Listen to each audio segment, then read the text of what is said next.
მოგესალმებით ძვირფასო მაყურებლებო, დღეს ფანტასტიკური დღეა, არაჩვეულებრივი მზე გოანათებს შემოდგომისა და გვექნება ძალიან ენერგიული გადაცემა. იმიტომ რომ ჩვენ ვართ გოჯურიუს აკადემიაში. საოცარი ატმოსფეროა აქ, პირველად რომ მოვედი თავის სხვა სამყაროში მეგონა და დღეს მინდა რომ ამ სამყაროში თქვენს გამოგზაუროთ. Let's go.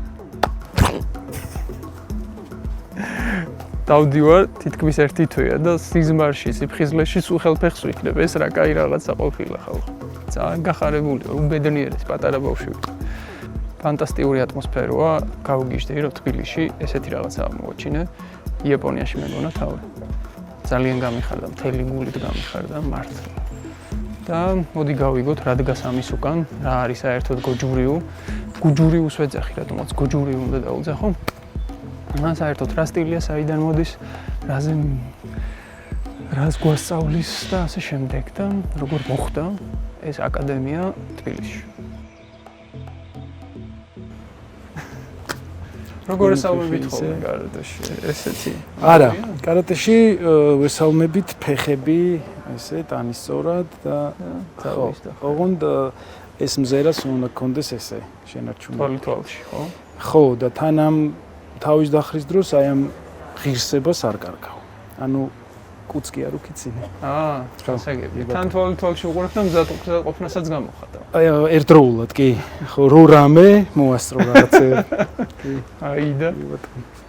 ნუ მოდი იქიდან დავიწყოთ, რომ საოცარი ატმოსფერო არის მართლა. რო შემოვედი პირველივე დღეს ტაძარივით არის რა. აი რო შემოვედი, აი პირველი ეგ იყო, რომ ვაუ, აი რაც არ უნდა ხდებოდეს, ყველაფერზე ვივლი მეთქი, გოჯურიუ კი არა, რაც არ უნდა ხდებოდეს. აი ისეთი ატმოსფერო იყო და არ ამგონია რომ სოფლიო მასშტაბით ძალიან ბევრი იყოს ესეთი ლამაზი და გოხდა აკადემიები კონკრეტულად ამ სტილისა, რაც ახლა და კაი რამეა, მოკლედ, ჩემი კომპლიმენტები მიიღეთ და გულწრფელი სიხარული იმისა, რომ ესეთი რაღაცა ხდება ჩვენ ქვეყანაში. უნდა დამათვალიერებინო აქაურობა, მეც და ჩემ მაყურებლებსაც და თან უნდა მომიყვე რა დგას ამ ყველაფრის უკან, რა არის გოჯურიუ და გოჯურიუ, მე გეტყვი რა არის გოჯურიუ, იმიტომ რომ ეს არის ძალიან აქტუალური კითხვა, რა არის გოჯურიუ.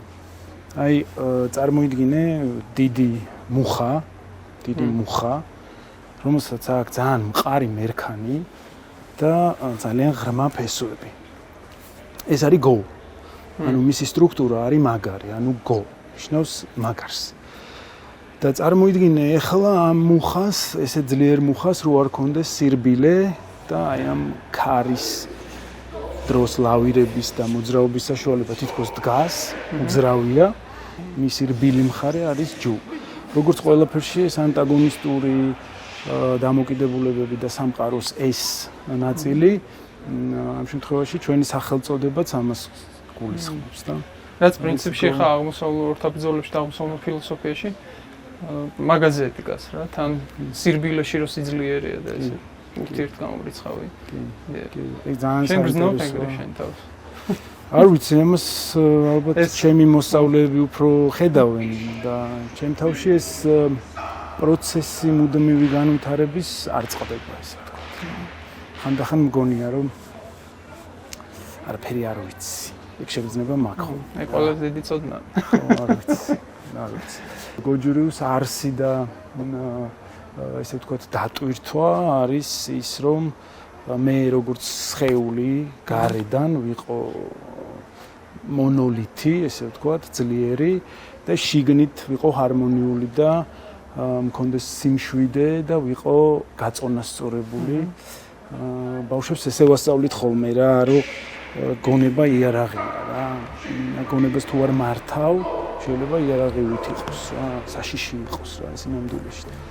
როგორც ხელს ჭირდება მართვა, ზუსტად ასევეა გონების პრინციპიც, რომ სიმშვიდე, სიწყნარე, მიმღებლობა უნდა იყოს 50-50, ორივე ერთნაირად, როგორც ფიზიკური სხეული, ასევე შინაგანი მდგომარეობა. так, ორივე შეუფლება, ფიზიკურ სხეულსაც და გონებასაც. ცალ-ცალკე არ გამოვა. ცალ-ცალკე. მედლის ორივე მხარე. მოდი პატარა ექსკურსია ჩამიტარე. პირველ რიგში აი რამაც მომხიბლა არის გარემო, ამ ადგილას არ ველოდი რა სიმართლე რო გითხრა, მაინც ცოტა ისეთი ველურ კაპიტალიზმში ვცხოვრობ საქართველოში მოგეხსენება და თუ კი რამე ისეთი ადგილია რაც შეიძლება კომერციულად მომგებიანი იყოს, იქ სულ სხვა ტიპის ობიექტებია ხოლმე და აი ეს იმ მოცემულობაში რა მოცემულობაშიც ეხლა ვიმყოფებით რა რეალობაშიც ვართ, აი ორ მაგაცა სიხარულო იყო ჩემთვის, რომ ესეთი დატვირთვის კომპლექსი აშენდა და დაგროვილი გამოცდილება ძალიან მნიშვნელოვანია. სწავლებაშიც ესე ვართ ხოლმე. ყველაზე დიდი წიგნი ჩემთვის არის დაგროვილი გამოცდილება.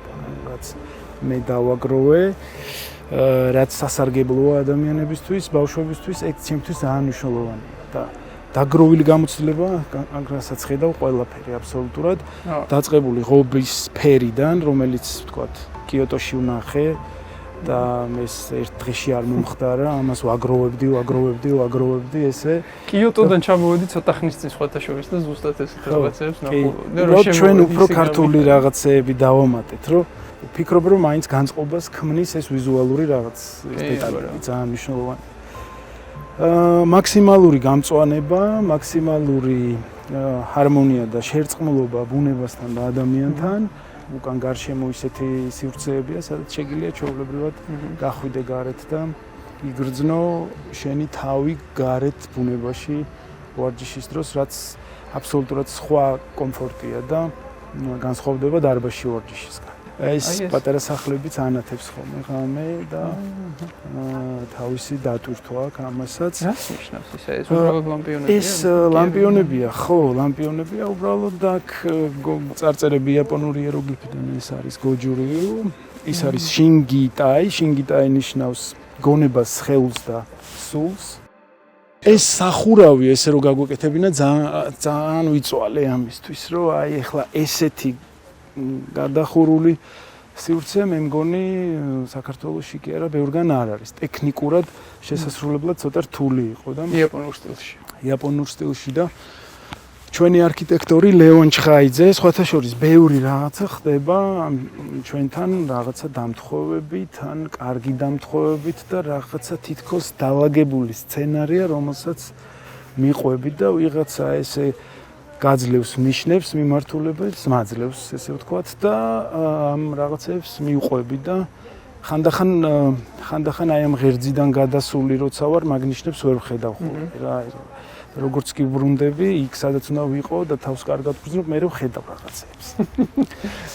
ეს როგორ მიყვარს ეგ, როგორ მიყვარს. აი ეს არის შაჩიჰოკო, ესე ქვია, აი ამ დრაკონის თავიან თევზებს, რომელიც სახურავზეა დაყენებული. და რომელიც იაპონური მითოლოგიით ნიშნავს აი რაღაცა კატაკლიზმების დროს, წყალდიდობების დროს პირველ დარტყმას იღებენ ესენი და წვიმას ბევრს ყლაპავს სვავსე. და ეს ყველა კუთხეს აქვს ეს ისე ოვალური გადახურვა ესეთი, რასაც ახლა ატყობ. ესეც რაღაცა იაპონური, ჩინური მითოლოგიიდან არის უფრო, რომ აი დრაკონი რო დაეშვება, არ ჩაამტრიოს ის და დაღლილი დრაკონი დაეშვა სრბილად, ხო? მაგისთვის არის ეგ. მე რაც მახსოვს კარატის დარბაზები. ძირითადად ეხ ჩემი ბავშვობიდან მახსოვს ან სკოლის დარბაზებში იყო, სადაც ციო და ვანფანჯრები არისო და რაღაც ეგეთი პირობები. ვერც კი ვიფიქრებდი, რომ ესეთი რაღაცა შეიძლებოდა, რომ კარატის დარბაზი ყოფილიყო რა საქართველოში. მაგრამ აი შენში ხა რაღაცა იყო აშკარად, რამაც გიბიძგა, რომ ამ მიმართულებით გეულო. აი როდიდან დაიწყო შენში? სი როგორ არის ეგ ამბავი, ეს არის გაუცნობიერებელი ნაბიჯები როცა არის. აი 10 წლის ვიყავი, დავიწყე ვარჯიში. ჩემი მთავარი ამოცანა იყო და სურვილი იყო, რომ ყოფილიყავი ძლიერი, შემძლებოდა ვიღაცების დაცვა. აი რა ვიცი, ოჯახის წევრების დაცვა, მეგობრების, ანუ შემძლებოდა რაღაცა ჩემ თავთან, რაღაცა ჩემი თავის, ესე ვთქვა, წარმოჩენა ისე, რომ ვიღაცისთვის მხარი მიმეცა ესე. იმ პერიოდში თან საჭირო იყო განსაკუთრებით. კი. და იყო ძალიან რთული პერიოდები, მათე აქ თბილისში ვარჯიშობდით ურევესნიკი, არ გემახსოვრება. კი, ეხლანდელი არენა. უკან იყო რუსული ბაზა და ყოველდილით ისმოდა ტანკების დაქუქვის ხმა, ეს ტიპები ახურებდნენ ამ იმას რა, არის რუსი სამხედროები ამ იმას ტანკებს. და ერთი-ორჯერ ტყვიებიც შემოვარდნილა, დიდი შუშები იყო, მართალია შუშები აღარ იყო მერე და ზამთარში და სიცივეში. ეხლა ჩემი სენსეი სანდრო მაისურაძე იყო ჩამოსული ამერიკაში ცხოვრობს და სანდრომ გაიხსენა როგორ თოვდა ათოვდა შიგნით ამ დარბაზში და მე ფეხში შველა იმებზე დავდიოდით ესე და ნაფეხურები ეწყობა. რაღაც კუთხით ხო ისიც შეიძლება იყოს გამოცდილება ხო? ხო და მან მახსოვს ერთხელ კარები გაიღო ესე გიჟურად და როგორც წესი ჩვენთან ესე არ იღება ხოლმე კარი წესიერად რაღაცა ზრდილობიანად აღებენ ხოლმე კარს და შემოვიდა ერთი რუსი სამხედრო მახსოვს რაღაც სამხედრო შარვალი მაისური ესეთი დიდი ბათინკები და რუსულად თქვა რომ აქ ვინმე მჩუბი იცისო ჩხუბობდო აქ ვინმეო ხო და ნუ მაინდა-მაინც მე ამირჩია რომ ამასთან მინდა ჩხუბიო რა და ძალიან ცუდად მე არ მახსენდება ცუდად მაგრამ დაახლოებით 10-15 წამში ეს როგორც წესი ესეთი ადამიანი ვერასდროს ვერ ჩხუბობს რა თქმა უნდა და მე უკვე პროცესში კი მივხვდი რომ ზედმეტი მოგივიდა ძალიან ცუდად და მე ძალიან დაიბნა ისე ვთქვათ და მახსოვს მეორე დღეს კარებზე კაკუნია რა მახსოვს კარებზე კაკუნია და კარებზეც არ აკაკუნებს არავინ ჩვენთან რა ვიცი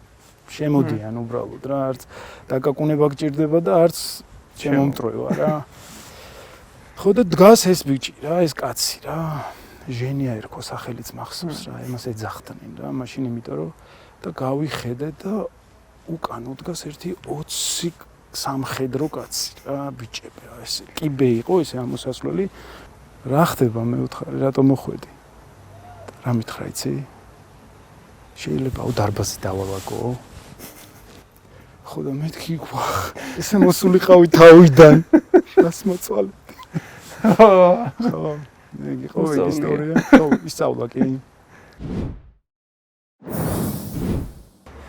შენ რამდენად ხშირად ვარჯიშობ ხოლმე ჩემთვის ვარჯიშობ ხოლმე ყოველ მეორე დღეს ხო შემოსვლის დროს მისალმება ხო ამბობდი დაძარივით არის და პატივისცემის გამოხატვა ერთდროულად ხდება როცა შემოდიხარ რა და დოჯოში მოსვლა დოჯო იაპონური სიტყვაა და ნიშნავს ადგილს გზის ადგილს ესე ვთქვათ გზა სადაც უნდა გაიარო ამ ადგილს ნიშნავს დოჯო და ეს დოჯოები შეგნით გვაქვს 3 დოჯო ერთი ქვევით ყველას თავისი სახელწოდება აქვს მიაგი დოჯო ნაჰა დოჯო ჰიკარი დოჯო, სადაც მე ვარჯიშობ. ხო, ჰიკარი ნიშნავს ნათელს და ნათელი დოჯო ქვია, ნათელს ნიშნავს. ეს სახელები, რამე სტანდარტული სახელებია თუ თქვენ? არა, ეს ჩვენი მოფიქრებულია, ნუ ეხლა ჰიკარი ნათელია, მიაგი არის გოჯურის დამაარსებელი, ჩოჯუნ მიაგის სახელობის დოჯოა და ნაჰა არის ოკინავის დედაქალაქი, ოკინავა არის კარატეს სამშობლო, საიდანაც მოდის კარატე და ოკინავა არის, ასე ვთქვათ, მექა საბრძოლო ხელოვნების, უბრალოდ კარატეს.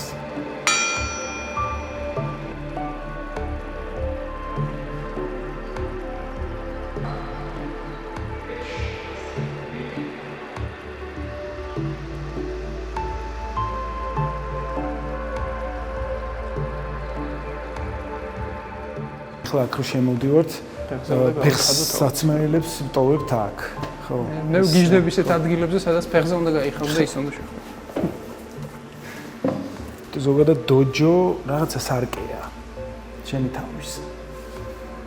შენს რაღაცა ნაკლოვანებებს განახებს. გიხმარება რომ სისუსტეები ნახო შენი თავის. პირველ რიგში მაგას ეხმარებით. ანუ მან რაღაცა არ არის ლიმიტი, სულ შეგიძლია რომ იარო ამ განვითარების გზაზე.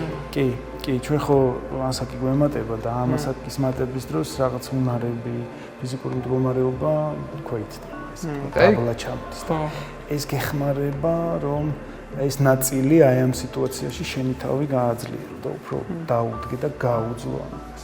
ერთხელ ერთმა სენსეიმ თქვა ცხოვრება არისო ძალიან დიდი ლოდივითო რა იაპონელმა სენსეიმ თქვა და რაც უფრო გაწვებაო, მით უფრო იხრებიო ტანში და მით უფრო ფეხები გიგანგალდებაო და სანჩინს რო გავაკეთებო, უფრო მაგრად ადგებია. სანჩინი რა არის? სანჩინი არის ერთ-ერთი სავარჯიშო სისტემის ერთ-ერთი ნაწილია, გოჯურის მთავარი ფუნდამენტური ის არის და სავარჯიშო სისტემა მე გასწავლით. კი ბატონო. ეხლა 17 ოქტომბერს გახსნა გქონდა იაპონელების სენსეები, სტუმრები, ძალიან ბევრი ხალხი იყო ჩამოსული და ახთოვანებას ვერ მალავდნენ. ეხლა სიმართლეც არის სინამდვილეში რა, ანალოგიას ვერ ნახავთ. არის იაპონიაში ბუდოკანია, ესე ვთქვათ, საბრძოლო ხელოვნების დიდი ცენტრია და იქ შეუძლია ყველას შესვლა, იქირაოს ერთი დარბაზი, მეორე დარბაზი, სპორტის სასახლეა უბრალოდ, მაგრამ სპეციფიურად რომელიღაცა საბრძოლო ხელოვნებისთვის რო იყოს ესეთი მასშტაბის ხანდახან დაუჯერებელიც კი მგონია, მაგრამ რაღაცა მე ეს ბავშვები მაფხიზლებენ ხოლმე რა. ხო, აი წამენ ხო ამბობდი რომ სოფლიოში თუ არის მეთქი რა მსგავსი დარბაზები ესეთი ხარისხის. 2 წუთი გჭირდება დაგუგლო, მოძებნო, თუ იპოვე 100 საჯიმანიას გავაკეთე. დიდი გამოწვევა არ იქნება შენთვის. ნუ კაი იყოს 200. რა შედეგები გვაქვს სოფლიო მასშტაბით? გოჯური სპორტულს გულისხმობ თუ იმიტომ რომ ტრადიციულ კარატეს როცა ეხება საქმე ჩვენი არის ტრადიციული კარატე შეიძლება მაყურებლისთვის ცოტა დამაბნეველი იყოს რას ნიშნავს ტრადიციული არატრადიციული მოკლედ კარატე შექმნილი არის ზოგადად შექმნილი იყო მე-19 საუკუნის დასაწყისში იმისთვის რომ ოკინაველებს ქონოდათ მეტი თავდაცვის უნარი ანუ ძლიერი ტიპები ყოფილიყო იაპონიაში გაერთიანება ოკინავა როცა გაუერთიანდა და შეუერთდა ესე ვთქვათ იაპონიას ამის მერე იაპონელებმა დაამატეს ამას უფრო თავიანთი ესე ვთქვათ შინაგანი, სულიერი და მეორე ეს თავარი ასპექტი რაც ახლავს ახლა ამ საბრძოლო ხელოვნებას რომ პიროვნული განვითარება იყოს უფრო ღრმა ვიდრე არის თავდაცვა რა ეს თავდაცვა ახლა არ არის ისეთი რთული ამბავი. მესამე უკვე ესე ვთქვათ 70-იანი წლებიდან უკვე დაემატა სპორტული მხარე რომ ეს ადამიანები ხომ ვინც ვარჯიშობენ რაღაც სპორტულ ინტერესს აძლევენ და მისცეს შეჯიბრების ესე ვთქვათ წესები. და ეს შეჯიბრების წესები ძალიან განვითარდა, ესე ვთქვათ, როგორც ძიუდოში განვითარდა ოლიმპიური წესი. ასევე იყო კარატეც და ეს ძირითადი რაც იყო საბრძოლო ხელოვნების ტრადიციული, ეს დარჩა და ზუსტად იმას ვაკეთებთ ჩვენ. ანუ ტრადიციული კარატე ნიშნავს ამას. თუმცა ეს არ ნიშნავს, რომ შეჯიბრებზე არ გავდივართ. ჩვენი შინაარსი და ჩვენი, ესე ვთქვათ, ღერძი მთავარი არის ის, რომ ადამიანი იყოს უფრო ადამიანური, იყოს ძლიერი, იყოს შინაგანად გაწონასწორებული. ეხლა სუხშირად უხსნე ხოლმე ჩემს მოსწავლეებს, რომ ძალიან ბევრი თასები და მედლები მაქვს მოგებული, როცა შეჯიბრებზე გავდიოდი. და დღეს არც ვიცი სად არის ესენი. ალბათ იმიტომ რომ მნიშვნელოვანი აღარ არის შენთვის. თავის გეტყვი რაც არის და რასაც მე ჩემებთან ვიყენებ ხოლმე სასაუბროდ რა. ყოველთვის სანამ შეჯიბრზე გავიდოდი, მღელვარება მქონდა. და რაღაცა ნერვიულობდი, რომ აი ღამე არ მეძინა, რომ აი ხვალ შეჯიბრი მაქვს, შიში ახლავს ამას, პასუხისმგებლობა ახლავს, რაღაცა და ყოველ ჯერზე მიწევდა ამ ყველაფრის გადალახვა. ხო და ჩემთვის ეს გადალახვა უფრო მნიშვნელოვანია და გამარჯვება ჩემთვის ასოცირდება ამ გამარჯვებასთან, რომ ჩემ თავს მოვერიე მე და შევძელიე და არა ის რაღაცა медалиен თასი რაც შეიძლება იმ მომენტში ვიღაცამ მომცა რა. ის ღირებული რაც დამრჩა მე ჩემში ის არის რაც მე ჩემს მოსწავლეებს უნდა გაუზიარო და მივცე და აუხსნა ესე ვთქვათ. და არა ეს თასი და медали და медოს და ამითი უთხრა მე ამ თასით რომ მე იგوار რა, ვინც ეგ მოიგო რა. ეს ესე იგი მნიშვნელოვანი ასპექტია ძალიან რა, რომ შევაჯამოთ, აქ არ არის მთავარი რაღაცა სპორტული მიღწევები, მთავარია შინაგანი მიღწევები. კი, აბსოლუტურად ეგრეა. თავიდან ბოლომდე ვიზიარებ მაგ სულისკვეთებას და ეგრეა რა. თუ შინაგანი არ გაქვს, გარეგანი მიღწევები შეიძლება საზიანოც კი იყოს. მეომრის გზა ძალიან საინტერესოა რა. ეს მეომრის გზა არ ნიშნავს რაღაცა ხმლით მორბენალ ადამიანს რა. მეომარი ხარ შიგნიდან. მეომარი ხარ და რაღაცებს იღებ როგორც არის ისე და რაღაც მიზნები რაც გაქვს ამას აკეთებ რა. ოღონდ ძალიან სუფთად. სუფთად თუ არ აკეთებ არ გამოდის. მნიშვნელოვანი ასპექტია. ჩვენ ხშირად აი ეს მეომრობა და მებრძოლობა რაღაცა ემოციური ყიჟინა მგონი ხო რა. ყვირილი გავარდნა რაღაც. ეგრე არის. ესეც მნიშვნელოვანია. ვერძი. კი. აბსოლუტურად. მოდი ბავშვების ხმა მესმის. შეიძლება რომ შევიჭყიდოთ.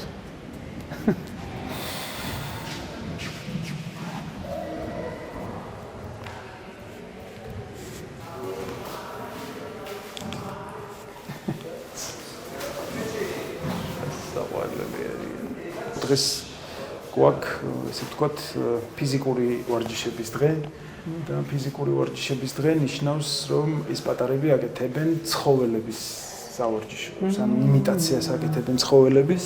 შენ რომელი ცხოველი ხარ? პინგვინი. რომელი? პინგვინი. პინგვინი? ხო. შენ რომელი ცხოველი ხარ? ლომი. ლომი ხარ? შენ? ნიანგი. ნიანგი? არა, შენ უფრო პანდა ხარ. არა, ნიანგი ვარ. ნიანგი ხარ? შენ რომელი ხარ? არწივი. არწივი? შენ? მე ლეოპარდი. შენ ლეოპარდი ხარ? შენ რომელი ხარ? მორიელი. მორიელი. შენ რომელი ხარ? შენ რომელი ცხოველი ხარ? გელი. გელი ხარ? ვა, შენ პატივცემულო. ლეოპარდი. ჩემ ბავშვობაში რაღაცა ეზო, ხეზე აძრომა, ფეხბურთის თამაში, ეზოში რაღაცა დღეს ესეთი რაღაცეები იშვიათად ხდება და ვერ წარმოიდგენ როგორი დასუსტებული ბავშვები მოდი.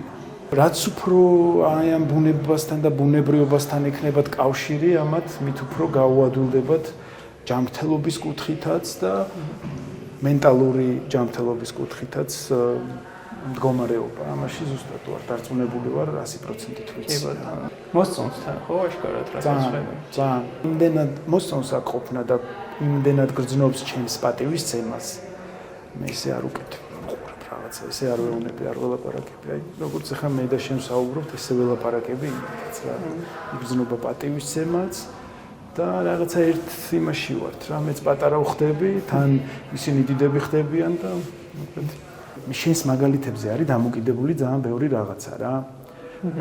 აი მე ჩემი მაგალითებით ვსარგებლობ და ძირითადი მასაზრდოებელი არის ჩემი მაგალითები პირადი ან ჩემი მეგობრების რომ ამ ბავშვებამდე მივიტანო და ამ რეალურ შეგრძნებებსაც ისინი გრძნობენ და ხვდებიან რომ არ ატყუებ. გავთარაძეზე როცა ვიყავით სამშაბათი, ხუთშაბათი, შაბათი მახსოვს დილით 7 საათზე მივდიოდი და მე თვითონ ვალაგებდი დარბაზს. აი მე თვითონ საპირფარეშოს იმას მე თვითონ ჩემი ხელებით. მიუხედავად იმისა რომ გადასარევი და დიასახლის იყავდა და მლაგებელი ქალბატონი ვინც ალაგებდა ეს დღეები მქონდა ჩემთვის დატოვებული, იმიტომ რომ რაღაც ემოციური განულება გჭირდება მაგ დროს რა, მე რაღაცა ჩვეულებრივი ამბავია და როცა ხედავს შენი მოსწავლე რომ შენ შეგიძლია ეს გააკეთო, მე სახში არ უტოვებს ისეთ დაბინძურებულ სივრცეს, არც დედას, არც მამას და ალაგებს იქ ყველაფერს და პასუხისმგებლობას გრძნობს.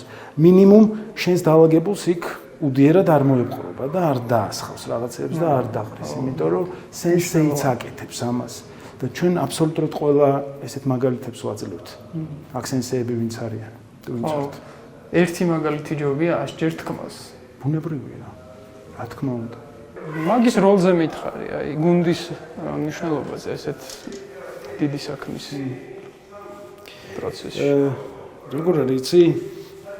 თუ ადამიანი ყავს გვერდზე, ვინც გაზღვევს, დამზღვევი თუ ყავს, რა გრძნობ მაგას, რომ ერთი მიმართულებით მიდიხართ და შენ არ გიწევს იმის შენსკენ გადმოქაჩვა, ძალიან შორს წახვიდე. მაგრამ თუ ის იქით მიდის, შენ იქით მიდიხარ და ეს გზა იყოფა, გიწევს შენი მიზნისკენ ცოტა ხანი პაუზის აღება და ამ ადამიანის შემოტრიალება. შეიძლება მას რაღაცა პრობლემებიც კი ქონდეს, რაღაც ცხოვრებისეული და ამიტომ იყოს ეს განპირობებული. მაგრამ დროში ამას გრძნობ, რომ თუ მუდმივად იქითკენ არის მიმართული, მე ვერ იმუშავებს ეგ იქ. ამიტომ ერთმანეთის პატივისცემაზე გვაქვს ეგ ყველაფერი და აბა ვის როდის რა დაჭირდება ჩემგან, ან იმათგან რა დაჭირდება, ძალიან მნიშვნელოვანია. მშვიდად ხარ. მოთან დღეს ახლა ისეთი ეპოქაა, რომ ბევრი რაღაცის კეთება გჭირდება ადამიანს, ანუ ესეთი საქმე რო გააკეთო თუნდაც რა, ხარასაც. სადაც ვართ, ხო? მარტო ვერ გააკეთებ რა, იმდენი დეტალი, იმდენი რაღაცა. და მნიშვნელოვანია რა ისეთი თანამოაზრეების ხოლო, რომელთანაც იზიარებ ხედავს. კი, სულ არაფერი, აი ეს ადამიანის განწყობას გრძნობ რა, შენი მეგობრის, ვინც შენთან ერთად ასწავლის, სენსეი ვინც არის, გვერდში გიდგას. და გეუბნება რომ არ რაუშავს, ოკეი, არ რაუშავს, გააგრძელე. ბევრი რთული პერიოდი იყო ამ 2 წლის განმავლობაში, ამას როცა ვაშენებდით, რავი. დილით ავდექი, ტელეფონში ჩავიხედე და დოჯოს ანგარიშზე იყო 200 ლარი. და დგას ჩონჩხი მარტო რა. წარმოგიდგენია ეგ ამბავი და რო ავდექი ფეხები მომეკვეცა, ესე ვერ გავაგრძელე, ნაბიჯი ვერ გადავდგი და იმ ხელა ის იყო რა. ხო, მე მოვდივარ, აქ ამათთან ამას ვამბობ და ესენი გაძლევენ ენერგიას, რომ მიდი გავაკეთებთ, გამოჩდება რაღაცა, ვიღაცას ვიპოვით, ვიღაცა რაღაცას გააკეთებს და უცებ მე ყველაფერი საღამოს სხვა სიტუაციაა. ხვდები, მთავარია იმ მომენტში ეს ფეხი ბოლომდე არ მოგიკვეცოს და არ დაეცე. ეგ არის ყველაზე მთავარი და როგორც კი ამას აკეთებ, მე გრძნობ რომ მარტო არ ხარ და ზუსტად ეგ კითხვა რაც დამისვი, ზუსტად ეგ არის, რომ აი ეს ადამიანები გაძლევენ ძალას. ტალღა რაღაცას გაძლევს ეს ადამიანი, გაძლევს კიდე ვიღაცა ზემოდან, ანუ ვიცი, ესე გაგწევს, დაგსოვს, ან გადაგსოვს, მიდი გააკეთე, რაღაც ეგეთი საოცრებაში ვარ. ჯერ არ არის ხო ეს აქტიური? არა, რაღაცები გასაკეთებელი გვაქვს ქვევით. და მე ამას როგორც კი მოვრჩებით, მე ეს ცოტა ველური სივრცე იქნება ზედა სივრცისგან განსხვავებით. აქ უფრო ისეთი ძალისმიერი ვარჯიშები. აქ ფიზიკური სავარჯიშოები იქნება, ხო, აქ ვფიქრობ რამოდენიმე 1-2 ტრენაჟორს, რაღაც ფიზიკურ სავარჯიშოს, თუმცა ამათ უთხარი რომ ბიჭებს რომ მაინც უნდა იყოს რაღაც იაპონური ერთი რაღაცა, იაპონური ჩვენი ის რომ გახსენებდეს სათხარ და ეს არის ეს მაკივარა, რომელიც არის იაპონური დასარტყამი ინსტრუმენტი, ესე ვთქვათ, ზუსტად დასარტყამი ინსტრუმენტი, რომელსაც ურტყავ ესე აქედან და მე მეთქი და იმაშვება. გიძელს იმაგრებ? სადო? თუ არ ღირს. ცოტა მუშტი კარგად შეკარი და 1-2 ნელა დაარტყი თავი. ხო. ოპა. ეხლა გეტყვი ამის პრინციპს რა არის. ანუ შენი თავიდან გასროლილი ხელი, ანუ მე როცა ხელს დაგარტყავ, აი ეს არ უნდა მქონდეს, ანუ ჩემი აბსოლუტური ძალა უნდა დაგიტოვო წინ, რომ ძლიერად მოხდეს. ეს არ გეტკინება, არ იქნება ძლიერი, მაგრამ აი ეს გაძლევს ძალას. აი ამას როცა ურტყავ, აი ეს დრეკადობა გაძლევს ზუსტად იმ მაგ პრინციპს, რომ გეხმარება, რომ უკან გითხავ. მოდი.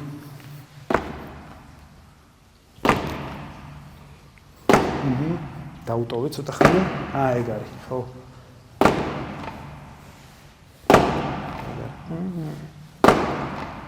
მოკლედ განზრახვა, შენი განზრახვა, შენი მოქმედება უნდა იყოს ერთ მდგომარეობაში, ერთმთლიანობა.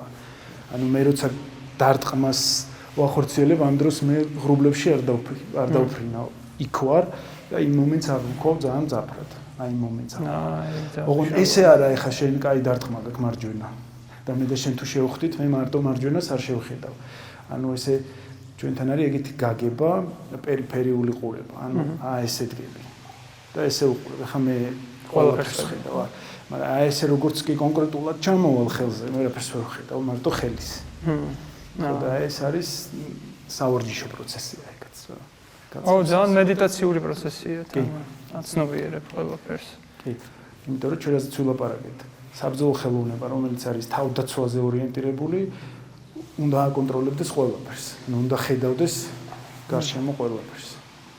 ეგ ერთიც და მერე წავედი ვარჯიშზე. მე მაინც ღრუბლებში დავფრინავ ხო. დიდ სპორტში არიან, ეხა UFC გახდა ძალიან პოპულარული და MMA. კი. ამ სტილის წარმომადგენლები არიან. კი, ამ სტილის წარმომადგენლები არიან. შორს რო არ წავიდე და რობერტ ვიტეკერი არ გითხრა, კიდევ რაღაცები არ გითხრა, ჩვენი გიგა ჭიკაძე არის ესე ვთქვა, ჩემი ბავშვობის მეგობარი, რომელიც ბავშვობიდან ჩვენთან ერთად ვარჯიშობდით და გიგამ ესე გაიყვალა, ესე დიდი გზა გოჯურიაში აქედან წავიდა. კი, და ეს აძლევს განსხვავებულობას, მაინც რა. არასტანდარტული მებრძოლია, ესეთი არ არის, როგორც ყველა. და ვაიტეკერი ახსენე კიდე, ჩემპიონი. კი, მეგეც გოჯურიაში შავი კამარი აქვს მაგასაც და ნუ რაღაც მაღალ დონეზე უფრო ისინი მახსენდება რა. Show me. Wait.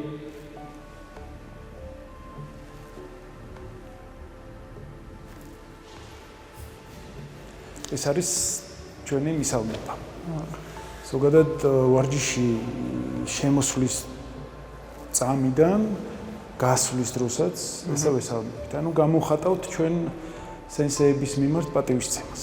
ეგ იყო რაც ძალიან მომეწონა, როცა ეს შემოვიდა ფოტოები დავინახე, ხა მე მაინც იოგას მიმართულებით მაქვს ინტერესი, ასე ვთქვა და იოგაშიც გურუ არის ძალიან საპატივსაცემო ფიგურა რა. და საქართველოში რაღაცნაირად ავტორიტეტები დიდად არ გვიყვარს არც სენსეები, არც გურუები და მე პირიქით აი ეს მოსწავლებლის ურთიერთპატივისცემა და ეს ურთიერთობა ჩემთვის ძალიან წმინდა არის და საკრალური. ეს რო დავინახე, რაღაცა ძალიან მისიამოვნე სიმართლე რო გითხრა და მივხვდი რომ თქვენთანაც აქ ეგრე არის და მეთქი აი ამათმა იციან ამ ურთიერთობის ფასი რა არის მეთქი რა და რომ მომიყვე აი მაგაზე რა არის სენსეი. სენსეი იაპონური სიტყვაა და ნიშნავს ადამიანს, რომელიც შენამდე დაიბადა. ანუ ადამიანი, რომელმაც შენამდე გაიარა ის გზა და შენ გაჩვენებს ამ გზას. ხო. და პატივისცემა არის ძალიან მნიშვნელოვანი ამ დროს რა. ერთმანეთის პატივისცემა, დოჯოს პატივისცემა, გამოვხატავ მე ამას. ამ ფორმასაც ხომ მნიშვნელობა აქვს.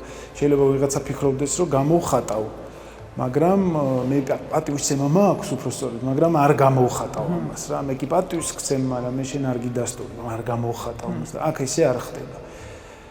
მცირე წარმატებაც უნდა აღნიშნო, რომ ადამიანს უთხრა, რომ ყოჩახ ძალიან კაია, მომეწონა, კარგად გააკეთე, ასევე რაღაცა არ მომეწონა და შეგიძლია რაღაცა ფორმით ეს ყველაფერი უთხრა ადამიანს, როცა სენსეი ხარ.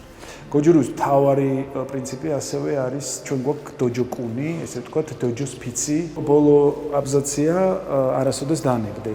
ანუ რაღაცები ესეთი გამოტანილი და ბოლოს არის არაფერი არასდროს არ დანებდე. და ეს არასოდეს არ დანებდე არ გულისხმობს, რომ ვიღაც რო გირტყავს, შენ არ დანებდე, არასოდეს არ დანებდე. არ დანებდე შენი თავის განვითარების პროცესს. ეს გულისხმება პირველ რიგში. რომ შენ იყო შენ თავთან მუდმივი ცეცხლის უნდა გიზგიზებდეს რა, უნდა ენთოს და თუ ყავს ისეთი ადამიანები, ვინც ოდნავ შეუბერავენ სულს ამას და უფრო მოგცემენ მეტ ენერგიას, გაგიმართლა ესე იგი. კიდე მინდოდა მეკითხა და მაგის დემონსტრირებას გთხოვ აუცილებლად კატა, რაც არის ერთ-ერთი მნიშვნელოვანი კარატეში, ხო? კი ბატონო. რა არის კატა? კატა იაპონური სიტყვაა და არ ნიშნავს კატას. ჩვენს კატას. ხო, ფისოს არ ნიშნავს. კატა იაპონური სიტყვა და ნიშნავს ტექნიკების ერთობლიობას. ესე ვთქვათ, კატა არის გოჯურიში 12 კატაა და 12-ვე არის აი ამ ადამიანებისგან გადმოცემული და გადმოტანილი. ჩვენ უფლება არ გვაქვს ამ კატის ცვლილების ან სხვანაირად გაკეთების. ვარჯიშზე შეგიძლია შენ ეს გააკეთო, მაგრამ აი სისტემის შეცვლის უფლება შენ არ გაქვს, იმიტომ რომ ამაში ძალიან დიდი სიბრძნეა ჩადებული და მე ვეცდები რაღაცნაირად ეს ვიზუალურად ხა ვერბალურად ძალიან რთულია ამის ახსნა. აი ამას რომ მოძრაობებს გააკეთებ, მე ხვდები რა მოძრაობებია გასაკეთებელი. მე თულდება ეს რაც უფრო მაღალ დონეზე ადიხარ. და მთავარი არის შენი სხეულის ფლობა. შენი სხეულის აფეთქება და გაჩერება. ანუ ისე რომ მე არ მოვემზადო, ისე უნდა განვახორციელო ქმედება მომზადების გარეშე და ისე უნდა გავჩერდე რა საპირწონედ რა აფეთქებაც მაქვს. ანუ სისწრაფის თავარი არსი და მიზანი ეს არის რომ შენ ვერ დაინახო, ვერ მოასწრო ჩემი მოქმედება. შენ როდის დაინახავ, როცა მე მოვემზადები დარტყმისთვის, აი ამას ხედავ. მაგრამ აქედანვე ძალიან ძნელია ამის დანახვა. ეგრევე აფეთქება ძალიან ძნელია. შემიშიტე. იცი, ბუმ და შეკლა. ზუსტად ეს არის go და ju, ანუ აფეთქება და დაჭერა.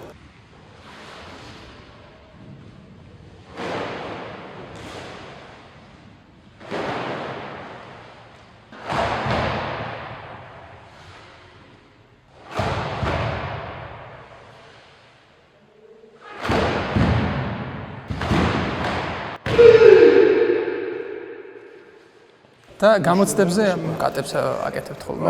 ხო, გამოცდები ისეთი თემაა. ეხლა გამოცდებზე რო გადიან, აქ ვინც აბარებს, ბავშვები შავქამარზე მეორედანზე ეძლევა გამოცდის ბარათი, სენსეი ვისაც აარჩევს და დაინახავს რომ შენ უკვე მზად ხარ, გაძლევს სენსეი.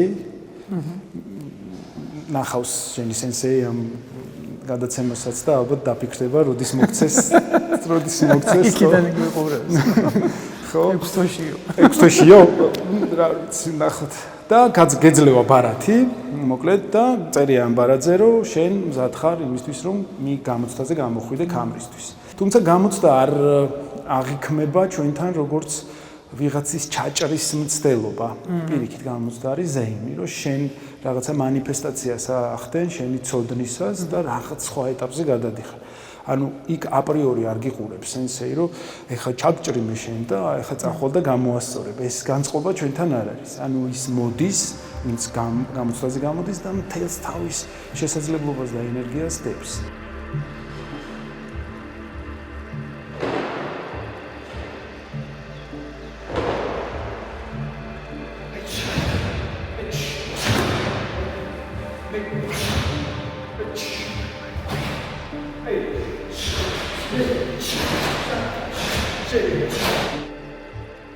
დოჯო ადგილი საიდანაც იწყება გზა. გზა დიდი თავგადასავლის, საკუთარი თავის გახსენების, ძალის გამოღვიძების, სულისა და სხეულის გამთლიანების. ამ გზაზე მხოლოდ ერთადერთი გამოწვევა უნდა იარო. თუნდაც პატარა ნაბიჯებით, რადგან აქ მთავარი არა დანიშნულება, არამედ თავად გზა. გზა ზოგჯერ ვიწროა, ზოგჯერ განიერი, ზოგჯერ კი უბრალოდ ნისლით მოცული. შეიძლება ხანდახან გაჩერდე კიდეც. მაგრამ ეს გაჩერებაც გზის ნაწილია. გაჩერება შეწყვეტას არ ნიშნავს. გზაზე შეიძლება დაეცე, მაგრამ გახსოვდეს, ყოველთვის არის შენსკენ გამოშვერილი სხვა მებრძოლების ხელი. მეომრის გზაზე არ არის აუცილებელი თეთრი კიმონო გეცვას და საბრძოლო ხელოვნებას ეუფლებოდა. ეს პირველ რიგში შინაგანი მდგომარეობა, რომელიც შეიძლება სხვადასხვა საქმეში გამოვლინდეს. მეომრის მთავარი იარაღი გაცნობიერება. თუ ცნობიერებას ღვიძავს, ის გონებას ეუფლება. და მისთვის აღარ არსებობს სიტყვა შეუძლებელი. გონებას ეუფლება და ეუფლება ეგოს, ამიტომაც ის მსახურია რაღაც უფრო დიდის, რომელსაც შეგვიძლია ევოლუცია ვუწოდოთ. მეომარი ბედავს გადაწიოს შესაძლებლობების ზღვარი და მუდამ იღწვის, რათა შემდგომ მოძმეს სიძნელე გზისა გაუადვილდეს.